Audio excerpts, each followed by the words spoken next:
Robert, after 18 years, we're eliminating your position. That's what my boss said, cold, rehearsed, with HR already in the room.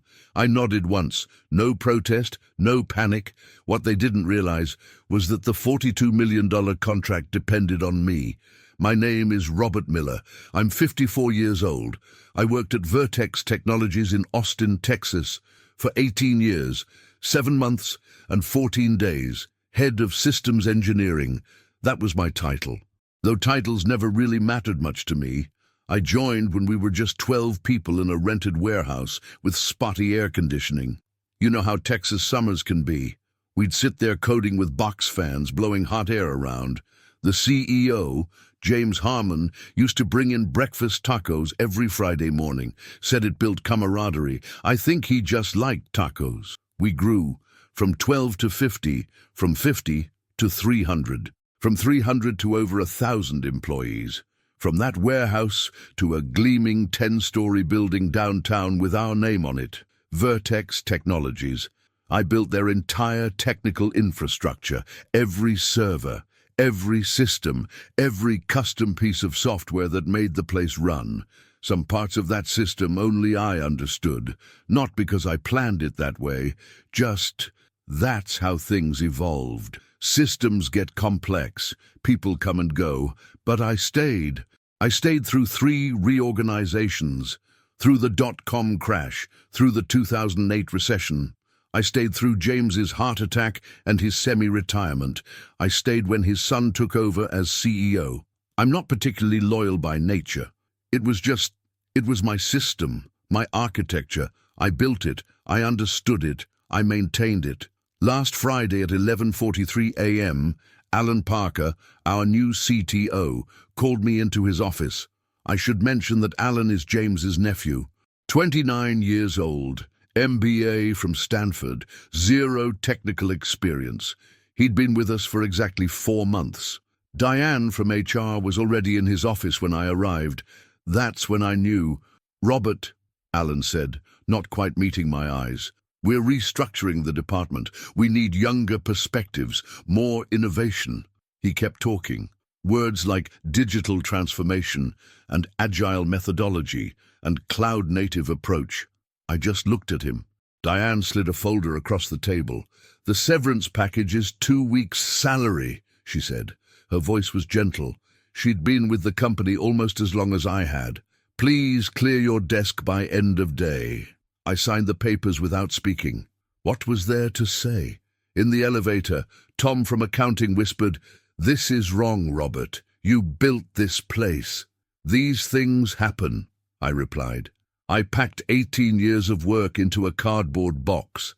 My coffee mug, 2 Excellence Awards, a photo of the team I'd built, most of whom had already been let go or had left, a USB drive with some personal files, my parking pass. My access badge made a soft beep when I used it one last time to exit the building. Deactivated. Just like that. I didn't sleep that night. Not from anger. Not from shock. Just thinking. Planning.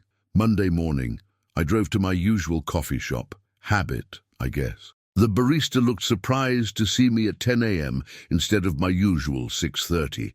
"Day off?" she asked. "Something like that," I said. My phone buzzed while I was sitting there. A text from Mike Zhang, my former team lead, one of the few they'd kept. "WTF happened? They're saying you retired?" I didn't respond right away. Interesting choice of words. Retired. Not fired. Not let go. Retired. Alan was already rewriting the narrative. I texted back, "Who's handling the Carter financial integration?" 3 dots, a long pause. Then, "Nobody yet. Alan says we're postponing till next quarter. Says we need to rebuild the architecture first." I smiled. The Carter financial integration wasn't something you could postpone. It was scheduled to go live in 3 weeks. A $42 million contract, our biggest ever. Carter's CEO, Thomas, was an old-school banker, impatient, didn't tolerate excuses, and the contract had very specific penalty clauses for missed deadlines. I sent one more text to Mike. "Good luck." Then I blocked his number, and all the other Vertex numbers in my contacts. all except one, James Harmon's private line. The old CEO, the founder, semi-retired now but still chairman of the board. I drove home. My home office was already set up, had been for years. I opened my personal laptop. Not the company one. I'd left that on my desk, wiped clean. My personal backup drive was in the safe behind the bookshelf. Legal, yes. Every year, our security protocol required a complete backup of all systems on air-gapped media. I'd created that protocol myself, documented it, had it approved by legal. The backup was 15 months old, but that was fine. Systems like ours don't change their fundamental architecture that quickly. I wasn't planning sabotage. I don't work that way. I was just preparing, documenting. In case anyone ever asked me what went wrong, I wanted to be ready with answers. Tuesday morning, I got a call from Alan. I let it go to voicemail. Robert, hey, it's Alan. Listen, the team is having some trouble locating the documentation for the Carter financial integration. Could you point us in the right direction? Call me back when you get this. Thanks. I didn't call back. Wednesday afternoon. 3 more calls from Alan, 2 from Mike, 1 from Diane in HR. I didn't answer any of them. Thursday morning, Alan again. His voice had an edge now. Robert, this is getting ridiculous. We need that documentation. Call me back immediately. I still didn't call back. There was no documentation, at least not the kind they were looking for. The Carter financial integration was custom built. It lived in my head and in the code itself. Friday morning, 1 week since I'd been let go, my phone rang again. Not Alan this time. James Harmon, the founder, the old CEO. I answered. Robert, he said. His voice sounded tired. We need to talk. Yes, sir, I said. Old habits. What the hell is happening over there? Alan tells me you won't cooperate with the transition. I wasn't aware there was a transition plan, I said. I was told to clear my desk by end of day. I did that. Silence on the line. Then a sigh.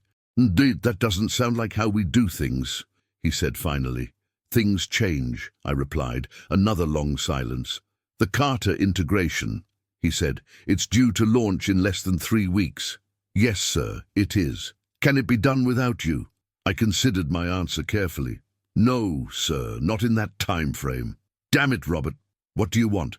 You want your job back. You want more money. What? I don't want anything, sir, I said. And I meant it. I really didn't. Then why won't you help us? No one asked for my help, I said. They asked for documentation that doesn't exist. Another long silence. I'll have Alan call you, he said finally. That won't be necessary, I replied. I'll be at Dottie's Cafe tomorrow morning at 9. If someone wants to talk, they can find me there. I hung up before he could respond. That night, I sat at my desk and wrote, not code, not documentation, just the truth. I wrote down everything I knew about the Vertex systems, every weakness, every dependency, every potential point of failure. I wrote about the Carter integration and why it was so complex. I wrote about the other major client systems and how they interconnected. I wrote about the backup protocols and the recovery procedures. Nothing in this document was secret or proprietary. It was just facts, technical facts about technical systems. The kind of knowledge that lives in the head of someone who spent 18 years building something. I didn't include any passwords or access credentials. I didn't need to. Alan would have changed those already, or should have. I wondered if he'd been competent enough to do that.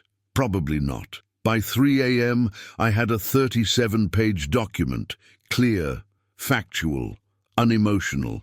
I saved it as a PDF and uploaded it to my secure cloud storage. Then I went to bed. I slept well that night, better than I had in years. The next morning, I drove to Dottie's Cafe, ordered my usual black coffee, blueberry muffin. I sat at my usual table by the window. 9 a.m. came and went. No one from Vertex appeared. At 9:47, Thomas Carter walked in, not Thomas Carter Jr., the current CEO of Carter Financial, Thomas Carter Sr., the founder, the patriarch, 76 years old and still sharp as a tack. He spotted me immediately and walked over. Miller, he said, extending his hand. We'd met a few times during the contract negotiations. Mr. Carter, I replied, shaking his hand. This is unexpected. He sat down without being invited. James Harmon called me last night, quite distraught. Says there might be a problem with our integration. I said nothing. Is there a problem, Miller? Not from my end, sir. He nodded slowly. That's not what I asked. I took a sip of my coffee.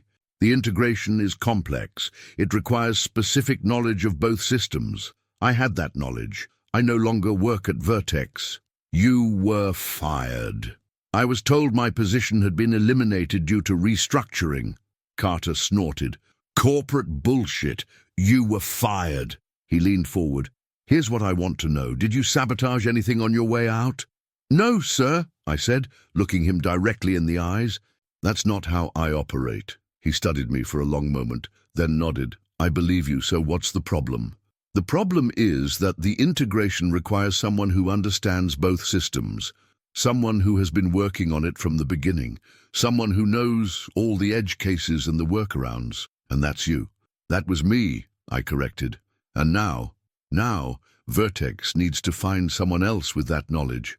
Or develop it very quickly. Carter leaned back in his chair. And if they can't, I shrugged, then the integration will fail, or be delayed, and the contract has very specific penalties for that. Penalties that could bankrupt Vertex, Carter said. I said nothing. You don't seem upset about that possibility, Miller. It's not my concern anymore, sir. He laughed. A short, sharp bark. Cold-blooded. I like that. He stood up. And I'm going to have a word with James and his nephew. Thank you for your honesty. You're welcome, sir. He turned to leave, then paused.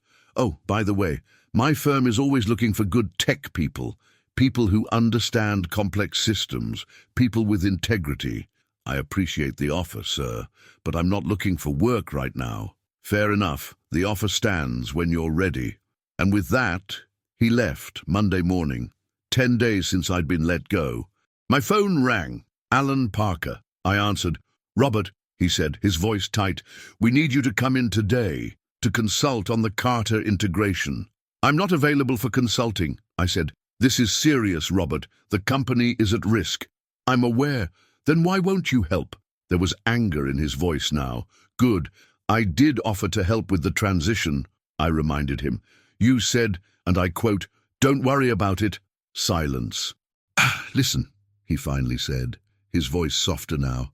I may have made a mistake. I'm willing to admit that. That's commendable. So you'll come in today. We'll pay you a consulting rate. Name your price. I'm not interested in consulting, I said. But I did prepare something that might help. I told him about the document I'd written. I'll email it to you. It explains the major systems and dependencies. It should give your team a starting point. That's good, he said, sounding relieved. But we really need you here in person to walk us through it.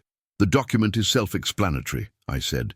If your team can't understand it, they won't be able to maintain the systems anyway. Another silence. Fine, he said eventually. Send the document. I did, immediately after hanging up. Then I waited. It took 3 hours. My phone rang again. James Harmon this time. Robert, he said when I answered. I just read your document. And?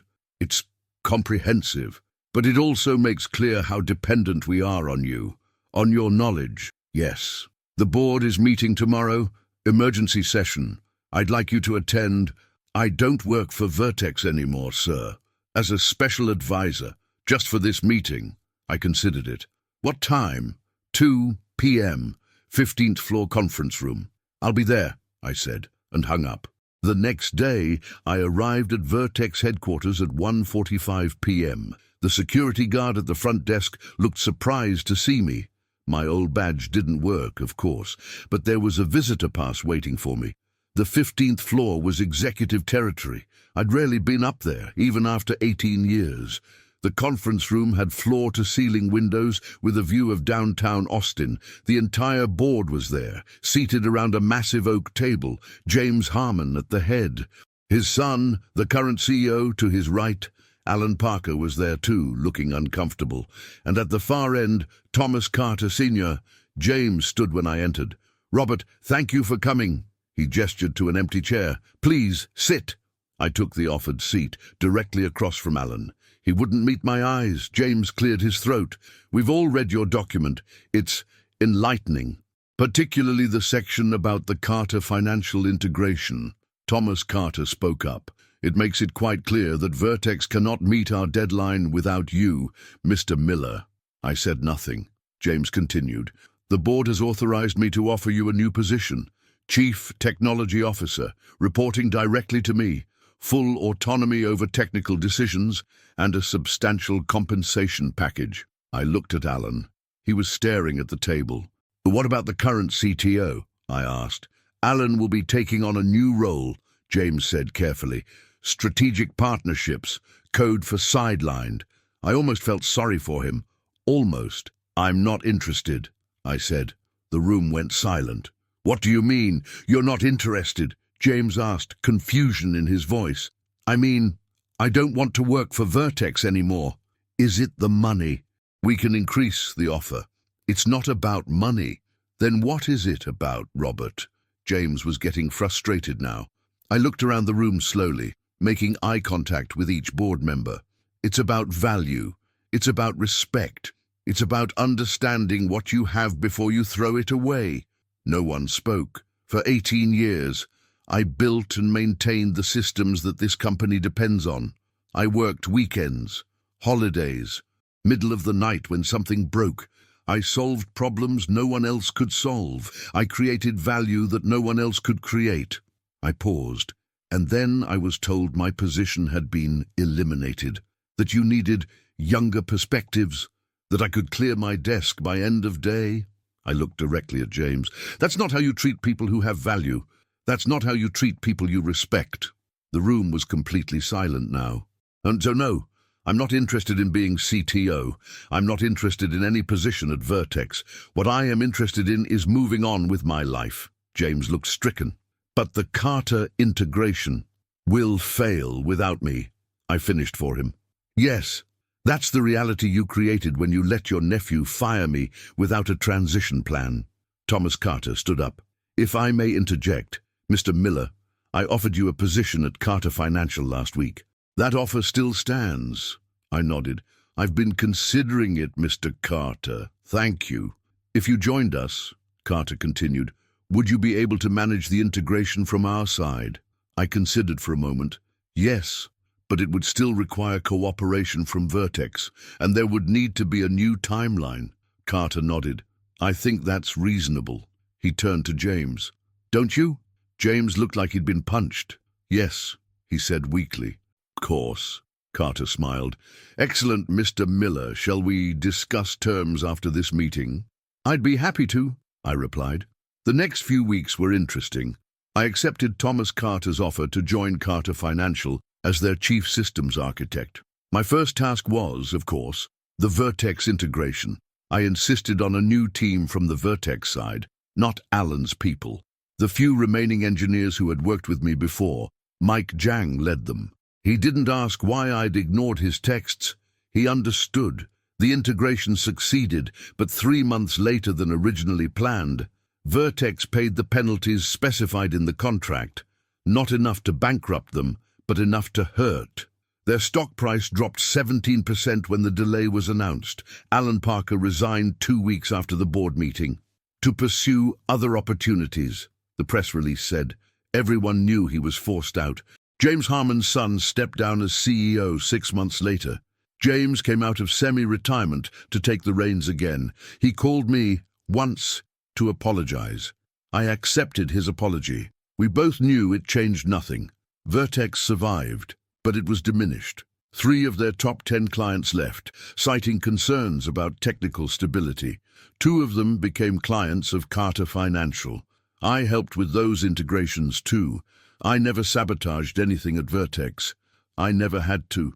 Their systems were complex enough that without proper knowledge transfer, failure was inevitable. Not dramatic, catastrophic failure, just slow, grinding decay. Features that stopped working, reports that showed incorrect data, clients who lost confidence. All I did was step aside and let nature take its course. It's been 2 years now. I'm still at Carter Financial. My team has grown from 3 people to 27. We've built new systems, better than the ones I created at Vertex.